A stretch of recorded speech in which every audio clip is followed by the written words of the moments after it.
Hello, and welcome to today's cozy episode where we are going to talk about my favorite thing about moving abroad.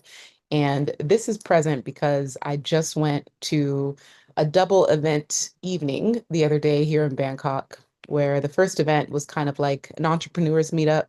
And then the second event was kind of like a comedy club, live stand-up type of situation. And yeah, so I was out socializing for like 5 to 6 hours. When I tell you, it has been maybe college was the last time I socialized for that long without being forced or paid. Now that I say it out loud, I'm like, that's crazy. Yeah, it's been over a decade. And what I love about Bangkok, and this is exactly leading up to the topic of this video, is that the people you meet, everyone has an interesting story.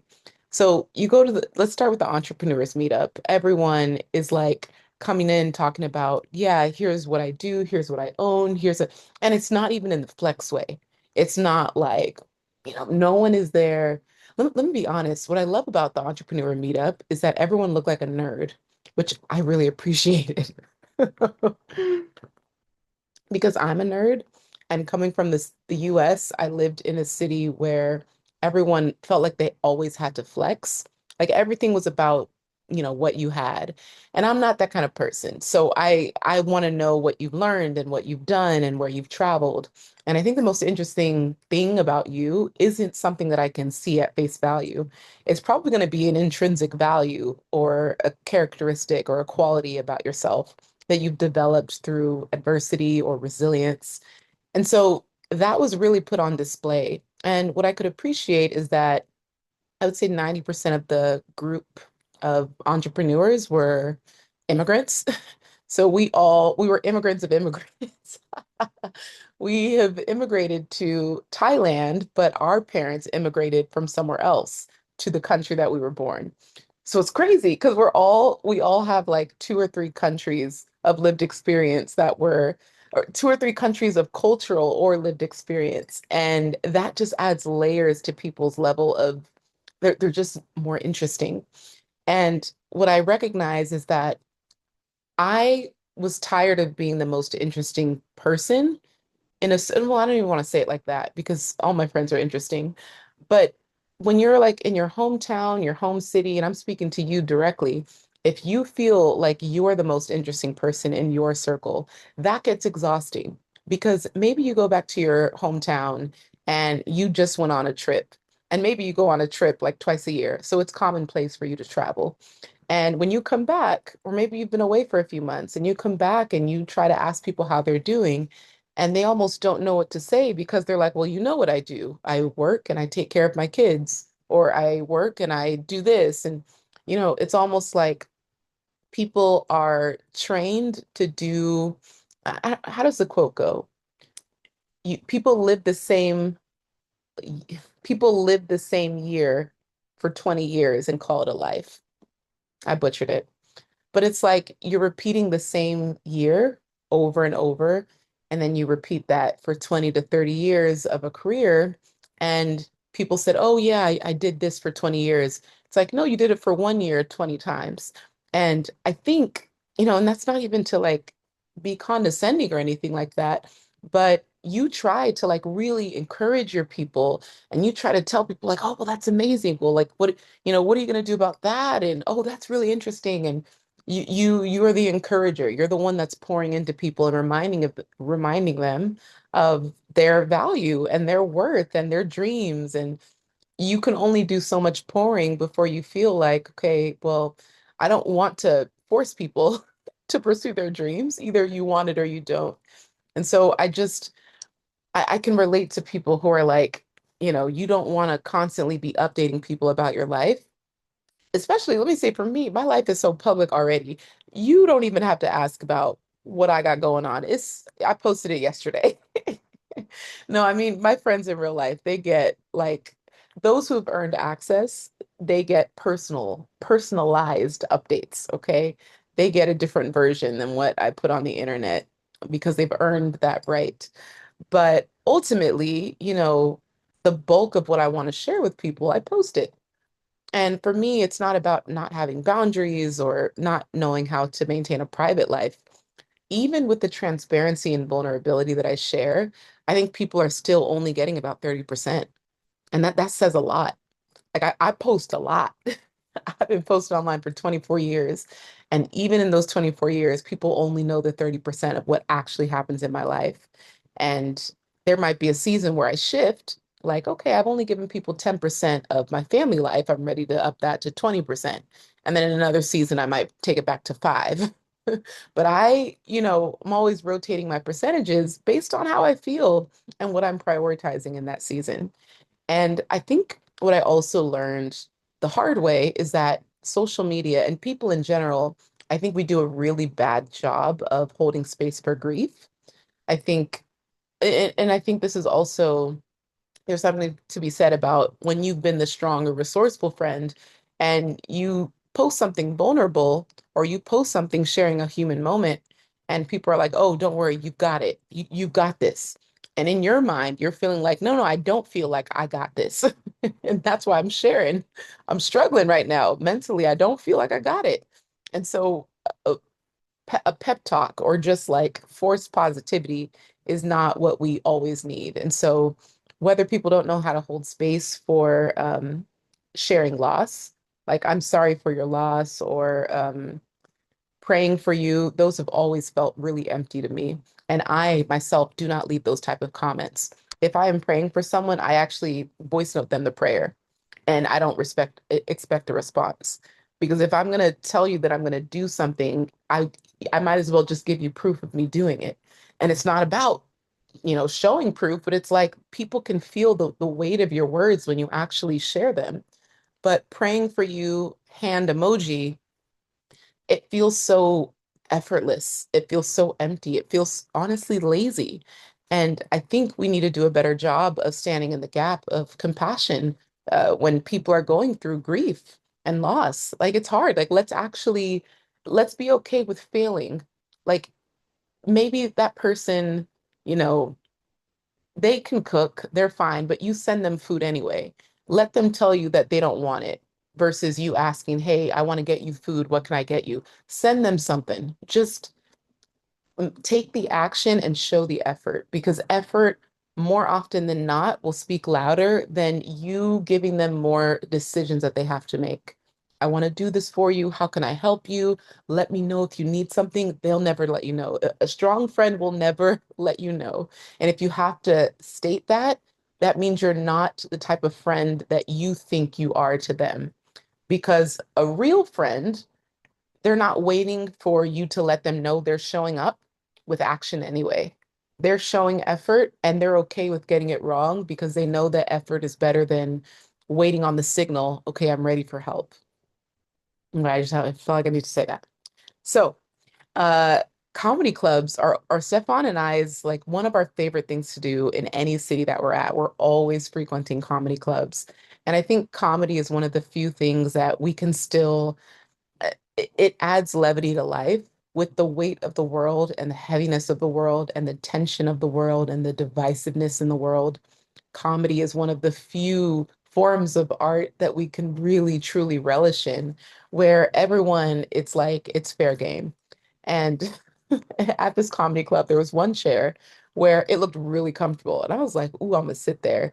And the host or the person that's letting people in, I could tell he kind of like winced. And I was like, oh shoot, is that the chair where would I be asking to be like called on if I sat in that chair? He's like, yeah, pretty much. And a part of me was like, I actually don't mind being called on, but I'm not gonna force myself. I'm not gonna walk into a moving target. Like I'm not gonna walk into the target. So I was like, let me sit on the other side.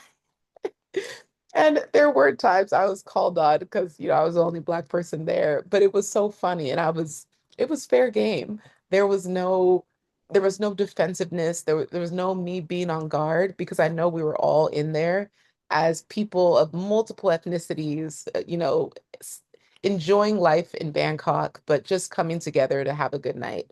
And I miss moments where we can fully be kids again and I feel like in the US, those moments are constantly robbed from us because of the tension, the divisiveness, the uh, politics. I mean, what's happening with ICE? It's this is by far the most unhinged.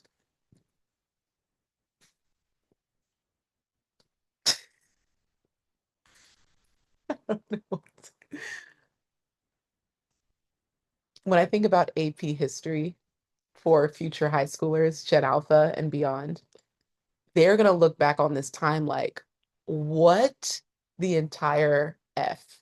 Like, what do you mean our parents allowed this? Let this happen? Like, they're going to be so shocked because Gen Z and Gen Alpha, they're, I mean, they were born activists. It feels like activism is just in their blood. So, I mean, they're just so, I mean, obviously they have less to lose, but man, they're doing a lot better than a lot of us in terms of stopping what's happening. But yeah, I'm just grateful that in this season of my life, I could choose. I have the options and that I could choose this life for me, this community for me, um, this network for me, this peace for me, this level of ease for me. Like I'm not going through, I just remembered last year and years prior, I only lived in the US for 5 years as an adult. No, I take that back. Outside of college, I lived in the US for 5 years beyond college. And in those 5 years, there were so many years where I felt like I was just tolerating the BS of the US because it just is what it is. And it's crazy how I don't know if we just normalized it or it's just it is what it is. This is what comes with the passport.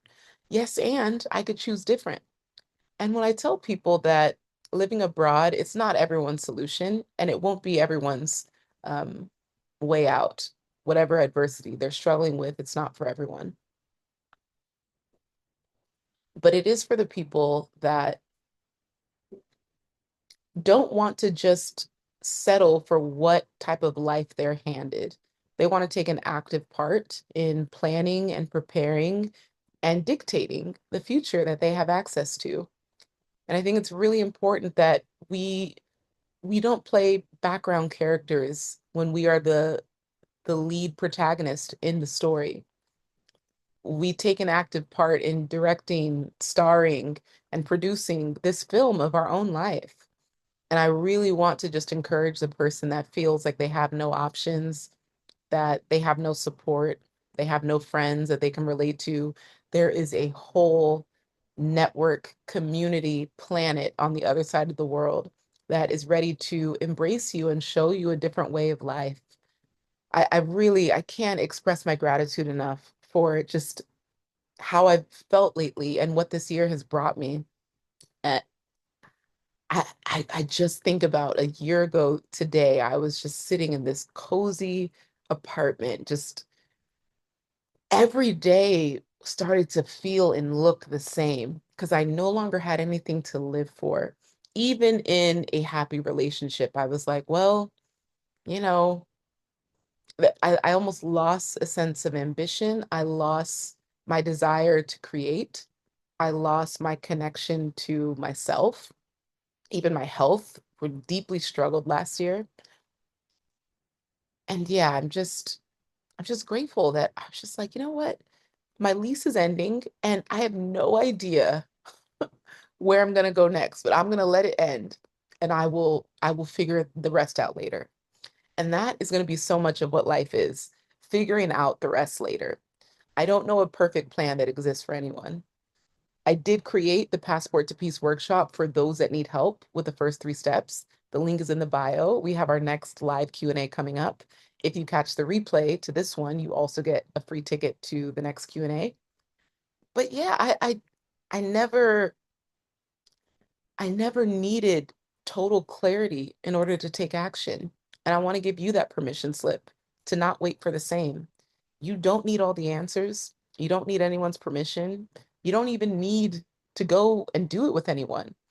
I know a couple of you commented that your spouse might not be on board or you're not sure your family is going to support it. And I don't know if there's a situation where you are away for a month at a time and then you come back. But I'm like a total proponent of like long distance marriage. And hear me out. We'll have to make a video about this another time. Stefan will be in that video. But it's actually really healthy. And I think sometimes marriage and motherhood, so many times the woman loses herself in the marriage or the motherhood because we are often the nurturers. We are the over-functioning ones. We are the ones that are always looking after everyone else, but except ourselves, or we come last. And in these seasons, like, because we'll be together, we'll be traveling together, we'll have incredible memories. And then we'll take space to prioritize ourselves again and work on our individual goals and cultivate our friendships and community. And I used to guilt myself in the early in our relationship. I felt like I had to like and do all the things that he did. And in the beginning I did. I think it was nice to support. And I'm like, okay, let me go on this hike. Let me camp with him. Because yeah, he's white. So I'm like, he's he's from the Balkans in Europe. So I'm like, okay, he loves the mountains. And so I'm like, okay, let me appreciate the mountains with him. But that's not my ideal adventure is I would actually rather camp in the desert than in the mountains. But yeah, so just stuff like this. So he gets to go on his guys' trip and they get to hang out and he gets to visit friends because he's now going to Serbia. And it's like it's so important and healthy that we give each other space to continue to be the individual that we were before we met. And I think sometimes resentment can grow if we feel like we're sacrificing so much of ourselves for a relationship, for our marriage, for our kids, for our family, for society, for our brand and then we just lose ourselves. And I think that's why you see me pivot so often. If you've been following my brand for any bit of time on Instagram, I often share different seasons of my life and I'm cyclical about my journey and my niche. I don't niche down into any one lane to where I am easily defined by one thing. I talk about what is most pertinent or heavy on my heart, and I share out of the abundance of my own excitement for that topic. And it might not make sense to everyone, and that's okay. And I actually don't need to. I think in the past, I had a lot of guilt and shame around not being palatable for everyone, not knowing how to be a cookie cutter, I don't know, brand that people could easily identify and understand. And part of being ADHD, part of being multi-passionate, part of being a nicheless ninja is that I get to ebb and flow with my own seasons of life. And what an adventure that gets to be for me. I signed up for cooking class this weekend, Thai cooking class. And oh, that reminds me, I gotta restart my Thai lessons. I was in the lobby here. There's this elderly woman. She's so polite. So this is like this district in this area is like very, I don't want to say posh, but it's like you have well-to-do Thai people here. And so this woman, every time I see her, I greet her in Thai, I speak to her in Thai, and we haven't seen each other for a few months. And she immediately saw me and just let out this like gasp. And so I greet her in Thai again, and I'm like practically yelling it. We're in like the corridor.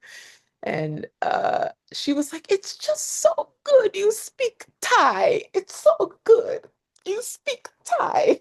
And I'm literally mimicking her because she's just so good. You speak Thai. It was a really bad accent. But yeah, she's just so happy. And I'm like, it's for this reason.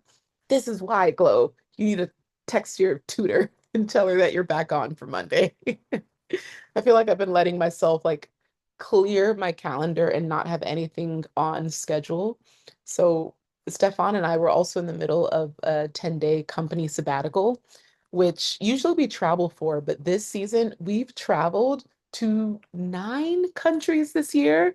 So we are like we actually are doing our sabbatical separately, which is nice because I think we both needed solo sabbaticals. So we're connecting over different ideas and visions and how we want to plan our future digitally. Uh, but yeah, it's just been nice to like have this time in this space. So with her, she's reminding me like this is why I take Thai lessons. This is why I'm integrating into the culture. This is why I'm getting out of my US bubble. And going out into the world and meeting people from different cultures who are so joyfully excited to see me. One of my favorite things about living in Asia, being in Bangkok, traveling through Thailand is the nod of like,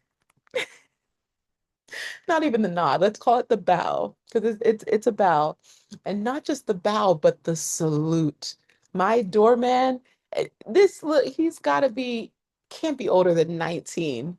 He's got this sailor cap, it looks like a sailor cap, but he's in this like regalia. It looks so official. You would think his outfit cost $1,000. Everything. He's got, you know, all the medals, and he sees me and he can't help but smile because I don't know that I'm supposed to do this, but he salutes me. So I'm like, and I salute him back. And I don't think anyone else salutes him back. So he can't help but just laugh. And granted, I think he's trying to be professional, so he's like also covering the fact that he's smiling, but he's, trying to be serious. And then he just, gives a smirk.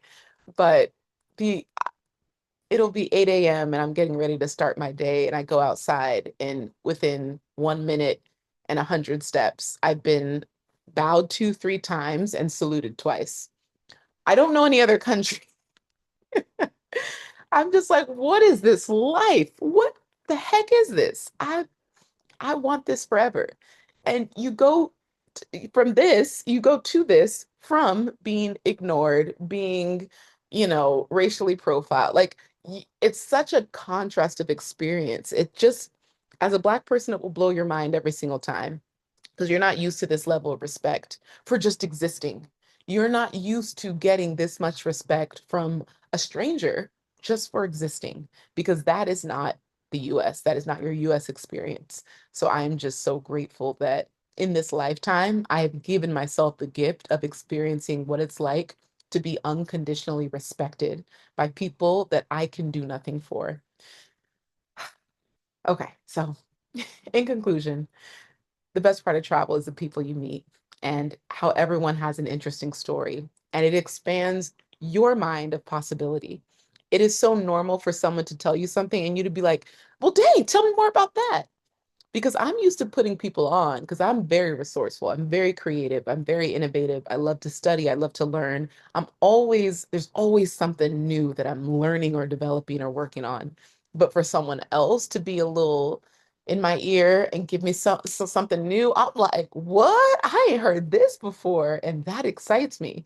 That's like an immediate dopamine spike because, yeah, that makes me feel like charged. So, yeah, within those two events, I got so charged by all the possibility and all the incredible things that people are doing, not only in Bangkok, but in this world. And it just reminds me of my own potential and what's possible. So, yeah. Okay. Thank you so much for being here. If you are new, like and subscribe because I'm making videos every single day. And it's usually about my life as a digital nomad. What? Life abroad. It's about being an entrepreneur, making money, all the things. Some topics will be random about cultural events, but I'll usually talk about something around how you deserve more. If you want to learn how to plan your escape, I did a whole event and live workshop. It is one of the most powerful resources I think that exists for helping people move abroad. Replay and bundle and toolkit and calculator is all here, plus access to the next live Q&A and yesterday's video. Thanks so much for watching, and I will see y'all tomorrow.